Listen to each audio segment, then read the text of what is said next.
जय हिंद। स्वागत है आप सभी का आपके अपने YouTube channel SGY science classes में और मैं हूँ दीपक। साथियों, आज के क्लास में हम लोग देखने जा रहे हैं साइंस की वन लाइनर क्वेश्चंस। देखिए, वन लाइनर इसलिए लाए हैं कि ताकि आपका कम समय में ज़्यादा प्रश्न हो सके, कम समय में ज़्यादा प्रश्न को करने की कोशिश करेंगे, इसलिए वन लाइनर लाए हैं। और सब्जेक्ट जो है साइंस है। कौन सा सब्जेक्ट है? साइंस है। ठीक है, चलिए दिख रहा है मेरे पास? चलिए, दिख रहा है, उम्मीद करते हैं सभी को दिख रहा होगा। वन लाइनर है ताकि कम समय में और ज़्यादा प्रश्न हो सके। और हाँ, जो आपका वो क्वेश्चन चल रहा है मोस्ट इम्पोर्टेंट का, वो सीरीज चलते रहेंगे। और ये अलग से हमने शुरू किया है वन लाइनर, जिसे कम समय में ज़्यादा प्रश्न करना है, ये भी देख सकते हैं और वो भी देखिएगा तो आपका फायदा ही है, फायदा। ठीक है, चलिए तो शुरू करते हैं आज के क्लास को। देखिए, सबसे पहला प्रश्न कहता है विटामिन सी का सर्वोत्तम स्रोत क्या है? किसका पूछ रहा है? विटामिन सी का सर्वोत्तम स्रोत क्या है? तो विटामिन सी का जो सर्वोत्तम स्रोत है आंवला है। क्या है? सबसे अच्छा स्रोत जो है आंवला है। क्या है? आंवला है। अगर आपसे पूछ दे कि विटामिन, दिख रहा है ना क्वेश्चन ऊपर वाला, कट तो नहीं रहा है, दिख रहा है। अगर आपसे पूछ दे कि विटामिन सी की खोज किसने किया? विटामिन सी का खोज किसने किया? विटामिन सी का खोज किसने किया? तो ये तो पूछ सकता है ना कि विटामिन सी की खोजकर्ता का नाम बताइए। याद रखिएगा, होलकट ने। किसने किया था? होलकट ने विटामिन सी का खोज किया था। विटामिन सी के जो खोजकर्ता है वो होलकट है। अगर बात करें केवल विटामिन का, अगर पूछेगा विटामिन की खोज किसने की, डायरेक्ट विटामिन की खोज अगर आपसे पूछे तो याद रखिएगा विटामिन का जो खोज किया था वो फंक ने किया था। किसने किया था? फंक ने। लेकिन अगर पूछ दे विटामिन ए का खोज, विटामिन ए का, अगर सी का पूछा तो विटामिन ए का पूछ सकता है। तो विटामिन ए का खोज पूछे तो याद रखिएगा मैकुलन। किसने किया था? मैकुलन ने। उसके बाद पूछेगा विटामिन बी का खोज, तो याद रखिएगा इसका भी खोज किसने किया था? मैकुलन ने। ए हो गया, बी हो गया, सी हो गया, और बच गया डी। क्या बच गया? डी। तो विटामिन डी की बात करें, विटामिन डी किसकी? विटामिन डी की खोज किसने किया था, ये जानना है। तो याद रखिएगा इसकी जो खोज करता है हॉपकिंस है। कौन है? हॉपकिंस। क्लियर? विटामिन की खोज करता कौन है? Funk. Vitamin A McCollum, vitamin B McCollum, vitamin C हॉलकट और विटामिन डी हॉपकिंस। क्या हो गया? हॉपकिंस हो गया। ठीक है, चलिए उम्मीद करते हैं सभी लोगों को समझ में आ गया होगा और आगे बढ़ते हैं अगला प्रश्न की। कहता है मानव शरीर में गुर्दे का प्रमुख कार्य क्या है? तो मानव शरीर में गुर्दे का जो प्रमुख कार्य है ना, वो विकास द्रव्य को बाहर निकालना। गुर्दे जो है वो दो पाए जाते हैं, यानी कि एक जोड़ा। ठीक है, उसके बाद आपसे पूछेगा कि गुर्दे जो है ना, गुर्दे को क्या कहते हैं? वृक्क कहते हैं। क्या कहते हैं? वृक्क। तो याद रखें, यहाँ से पूछेगा वृक्क की संरचनात्मक एवं कार्यात्मक इकाई क्या है? कार्यात्मक इकाई याद रखिएगा न्यूरॉन। क्या है? न्यूरॉन। ठीक है, क्लियर? चलो, न्यूरॉन होगा ना। हाँ, वृक्क कानून लिख देते हैं, सबसे बड़ी वृक्क कानून। क्या है? वृक्क कानून। ठीक है, चलिए आगे। किसकी कमी से रतौंधी होता है? विटामिन ए की कमी से रतौंधी होती है। विटामिन ए की कमी से क्या के रतौंधी? विटामिन ए का रासायनिक नाम जो है रेटिनॉल। क्या है? रेटिनॉल है। क्लियर? और विटामिन ए की खोजकर्ता कौन है? अभी तुरंत बतलाए थे, मैकुलन। कौन है? मैकुलन है विटामिन ए की खोजकर्ता। ठीक है, राइबोसोम पादप का भूमिगत प्राप्त है तो वो तना है। राइबोसोम का पादप का जो भूमिगत प्रारूप है वो तना है। क्या है? वो तना है। ठीक है, चलिए आगे कहता है नेक्स्ट, कह रहा है कि चेचक के टीके का आविष्कार किसने किया था? चेचक के टीके का आविष्कार किसने किया था? तो याद रखिएगा ये एडवर्ड जेनर ने किया था। किसने किया था? एडवर्ड जेनर ने चेचक के टीके का खोज किया था। आगे कहता शरीर में हड्डियों की कुल संख्या कितनी है? तो 206। कितनी है? 206। उसके बाद दांत की संख्या पूछेगा। तो देखिए अगर दांत की संख्या पूछे तो देखिए, एक होता है अस्थाई, अस्थाई दांत जो होते हैं 12 होते हैं।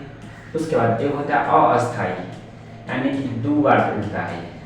अस्थाई की संख्या होती है 20, कितनी होती है 20, और टोटल कितना हो गया 32 हो गया। लेकिन अस्थाई दांत को कहते हैं दूध का दांत। क्या कहते हैं? दूध का दांत, दूध का दांत, दूध का दांत, यानी कि ये 2 बार निकलता है। कितना बार निकलता है? 2 बार। अगर पूछेगा मानव जीवन में, पूरे जीवन में, मानव जीवन में दांत की संख्या होती है, कुल दांत की संख्या, तो दांत की जो होगा टीथ जिसको कहते हैं, तो 2 बार ये 20, तो 2 गुना कितना हो गया 20। अब 12 तो एक बार होगा, अस्थाई है, तो कुल कितना हो जाएगा 52 दांत जो है पूरे जीवन काल में मनुष्य में होता है। क्लियर है? चलिए, उम्मीद करते हैं क्लियर होगा। शरीर की सबसे लंबी अस्थि कौन सी है? तो फीमर है। कौन सा है? फीमर है, और वो जांघ में पाई जाती है। और यहाँ से एक और याद रखिएगा, और ये सबसे मजबूत हड्डी भी है। क्या है? सबसे मजबूत हड्डी भी है। और अगर सबसे छोटी कौन सी है, तो छोटी जो है स्टेपीज है। कौन सी है? स्टेपीज, और ये पाई जाती है कान में। कहाँ पाई जाती है? कान में। उसके बाद सबसे कठोर पूछेगा। क्या पूछेगा? सबसे कठोर अंग कौन सा है? तो जबड़े की हड्डी। कौन सा है? जबड़े की हड्डी सबसे क्या है? कठोर है। ठीक है, जबड़े की हड्डी, चाहे जबड़े की हड्डी कहते हैं, सरल जबड़े। देखिए ना, हाँ आई गया। शरीर में सबसे मजबूत कौन सा है? तो जबड़े की हड्डी। सबसे मजबूत कौन सा है? जबड़े की हड्डी। लेकिन सबसे कठोर भाग कौन सा है? कठोर पूछेगा, कठोर भाग कौन सा है? याद रखिएगा, इनामेल। कौन है? इनामेल है। ठीक है, ये क्या है? सबसे कठोर भाग है। जबड़े की हड्डी क्या हो गया? सबसे मजबूत हो गया। हृदय 1 मिनट में कितनी बार धड़कता है? याद रखिएगा 72 बार। 1 मिनट कितनी बार धड़कता है? 72 बार। खून का रंग लाल किसके कारण होता है? हीमोग्लोबिन के कारण। लेकिन पौधों का रंग हरा किसके कारण होता है? तो क्लोरोफिल के कारण। क्लोरोफिल के कारण पौधा का रंग हरा किसके कारण होता है? क्लोरोफिल के कारण। और हीमोग्लोबिन Hb, ये प्रोटीन का यौगिक है। याद रखिए फॉर्मूला पूछ रहे हीमोग्लोबिन, तो Hb, और ये प्रोटीन का यौगिक है। लाल रक्त कणिकाओं का जीवन काल कितनी होती है? तो 120 दिन है। कितने दिन है? 120 दिन लाल रक्त कणिकाओं का RBC पूछता है।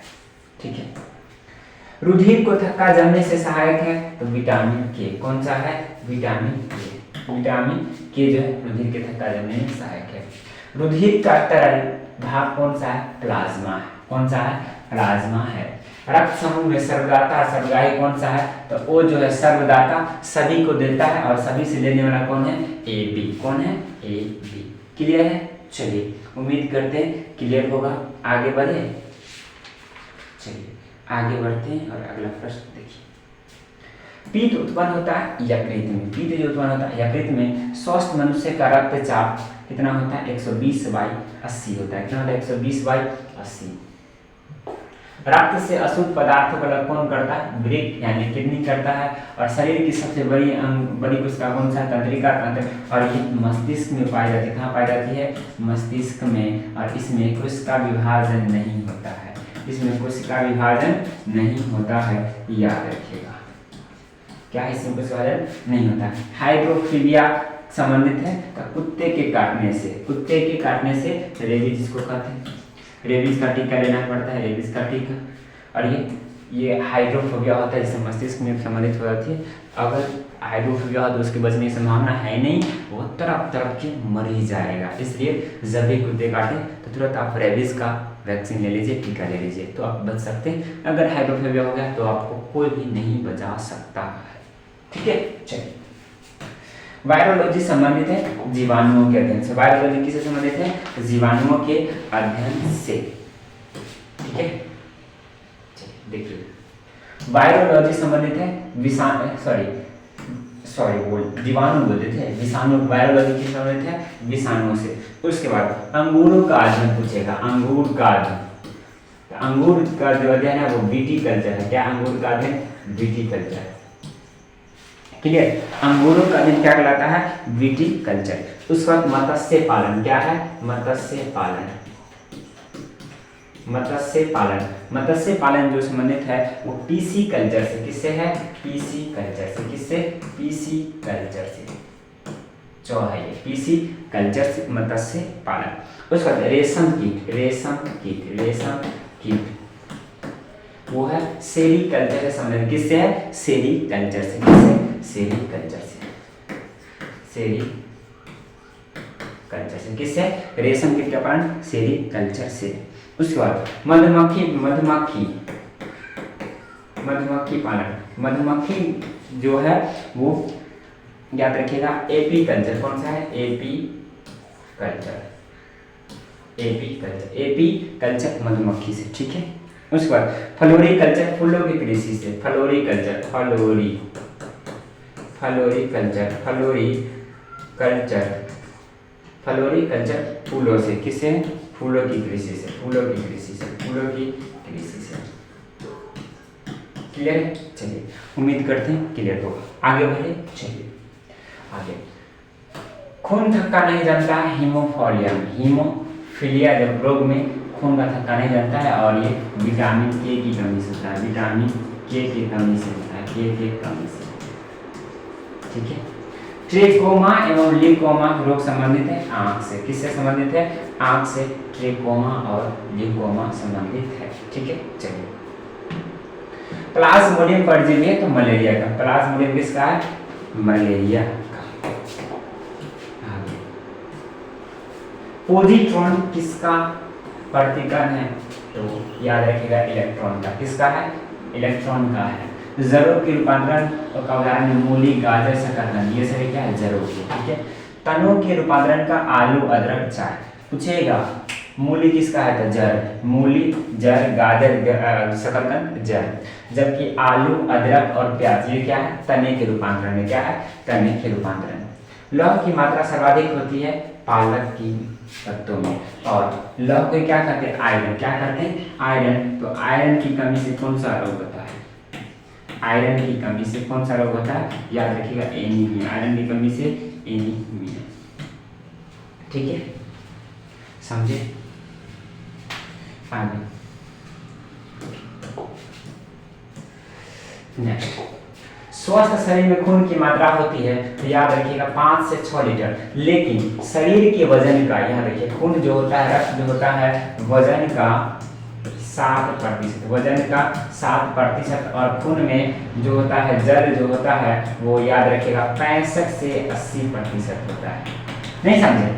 किसी स्वस्थ शरीर में जो होती है खून की मात्रा 5 से 6 लीटर या उसके वजन यानी कि जो मनुष्य उसके भार का 7% होती है, जबकि रक्त में 65 से 80% जल पाई जाती है, जल की मात्रा होती है। उम्मीद करते हैं ये क्लियर होगा। वायुमंडल में ऑक्सीजन की मात्रा संतुलित होती है तो प्रकाश संश्लेषण द्वारा, और ये हरे पौधों में होता है। किसमें होता है? हरे पौधे में, ठीक है, हरे पौधे या हरे पौधे। कवकों का अध्ययन क्या कहलाता है? माइकोलॉजी। कवकों का अध्ययन क्या कहलाता है? माइकोलॉजी, ठीक है। चलिए तो रखिए नेक्स्ट, चलिए नेक्स्ट माइकोलॉजी। हाँ, हड्डियों में मुख्यतः क्या पाया जाता है? कैल्शियम और फास्फोरस। हड्डियों में मुख्यतः कैल्शियम और फास्फोरस पाया जाता है। और मानव गुणसूत्र की जो संख्या होती है 46 होती है। और लिंग गुणसूत्र कौन सा कहलाता है? लिंग गुणसूत्र। लिंग गुणसूत्र जो है वो 23वां जोड़ा होता है। कौन सा होता है? 23वां जोड़ा। 23वां जोड़ा जो होता है लिंग गुणसूत्र होता है। रक्त कणिकाओं का निर्माण कहाँ होता है? अस्थि मज्जा में। जबकि आरबीसी का कब्र, आरबीसी का कब्र याद रखें, आरबीसी का कब्र पूछे तो प्लीहा। क्या है? प्लीहा या स्प्लीन इसी को कहते हैं। स्प्लीन, स्प्लीन प्लीहा, प्लीहा याद रखिए। इंसुलिन शरीर में बनती है वो अग्नाशय द्वारा। किसके द्वारा बनती है? अग्नाशय द्वारा। इंसुलिन की कमी से जो होती है वो मधुमेह होती है। क्या होती है? मधुमेह। नहीं समझे? जिसको डायबिटीज कहते हैं। क्या कहते हैं? डायबिटीज होती है। क्या होती है? डायबिटीज। इंसुलिन की कमी से कौन सा होता है? डायबिटीज। पिट्यूटरी ग्रंथि पाई जाती है मस्तिष्क में और इसे क्या कहते हैं? मास्टर ग्लैंड कहते हैं। क्या कहते हैं? मास्टर ग्लैंड कहते हैं, यानी कि मास्टर ग्रंथि कहते हैं। क्या कहते हैं? मास्टर ग्रंथि। चलिए आगे। दो प्रमुख वंशानुगत रोग यानी कि जो वंश के अनुसार चलते हैं रोग वो है वर्णांधता और हीमोफीलिया। वर्णांधता और हीमोफीलिया। थायरॉक्सिन हार्मोन स्रावित होता है थायराइड ग्रंथि से और इसकी कमी से थायरॉक्सिन हार्मोन को जो स्रावित होने के लिए जो जरूरी है वो याद रखिएगा आयोडीन। क्या है? आयोडीन आवश्यक है। और आयोडीन की कमी से जो रोग होता है याद रखिएगा घेघा। क्या है? घेघा। और इसी का नाम है गलकंड और इसी का नाम है ग्वाइटर। किधर लिखे इधर हट जाएगा, नीचे लिखे ग्वाइटर। ठीक है, ये है इसकी कमी से रोग होता है।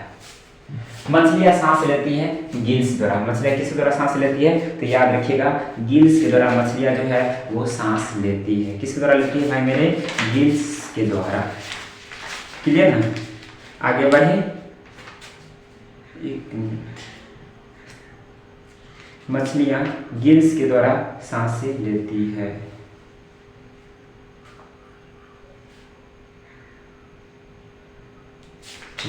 आगे बढ़ते हैं और अगला प्रश्न लिखिए और सुनिए।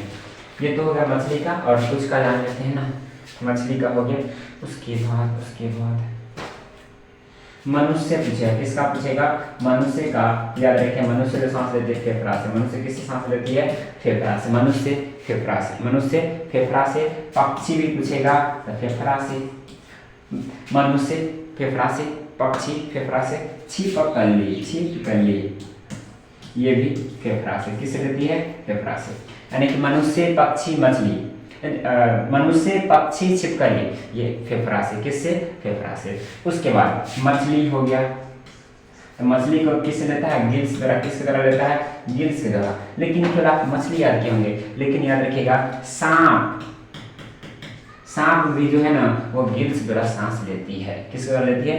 गिल्स के द्वारा। और उसका जानते हैं केचुआ जो है सांस जो लेती है वो त्वचा के द्वारा। किसके द्वारा लेती है सांस? त्वचा के द्वारा सांस लेती है। कौन? केचुआ। ठीक है, चलिए। उसके बाद तिलचट्टा और मक्खी या इसके मक्खी हो गया, तिलचट्टा हो गया, तिलचट्टा इधर से होगा तिलचट्टा। उसके बाद टिड्डा, ये किससे सांस लेती है? याद रखिए ये सभी सांस लेती है श्वास नली से। किससे लेती है?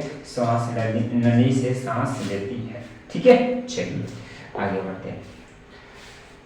जठरारस में पाया जाता है हाइड्रोक्लोरिक अम्ल HCl। उसके बाद हाइड्रोक्लोरिक हो गया। एक होता है अम्लराज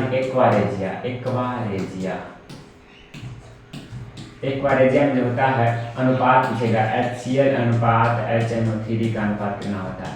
देखिए 3:3:1। अगर इसी को पूछ देगा ऐसे या करके HNO3 अनुपात HCl का कितना हो जाएगा? 1:3। ठीक है। उसके बाद ये आता है अमलगम। क्या आता है? अमलगम में एक रहेगा पारा। क्या रहेगा? पारा। और उसके बाद दूसरा का रहेगा पारा HG पर अन्य और अन्य को याद आएगा। इसको हम क्या कहेंगे? अमलगम कहेंगे। क्या कहेंगे? अमलगम। आगे कहता है लाइकेन में परस्पर सहजीव मौजूद होते हैं कवक और शैवाल। और लाइकेन से क्या निकालते हैं? लिटमस पत्र। क्या निकालते हैं? लिटमस पत्र। ठीक है, चलिए। लार में पाया जाना एंजाइम कौन सा है? टाइलिन। लार में पाया जाना एंजाइम कौन सा है? टाइलिन। हीमोग्लोबिन में पाया जाना तत्व कौन सा है? लोहा। चलिए खत्म हो गया ना। चलिए प्रोटीन का पाचन कहाँ होता है? छोटी आंत में। भोपाल गैस कांड 1984 में हुआ था। इसमें किस गैस का रिसाव हुआ था? मिथाइल आइसोसाइनाइड का। किसका? मिथाइल आइसोसाइनाइड का रिसाव हुआ था। तो चलिए ये वीडियो समाप्त करते हैं और मिलते हैं अगले वीडियो में। ये वीडियो आपको कैसा लगा कमेंट करके जरूर बताइएगा। जय हिंद, जय भारत।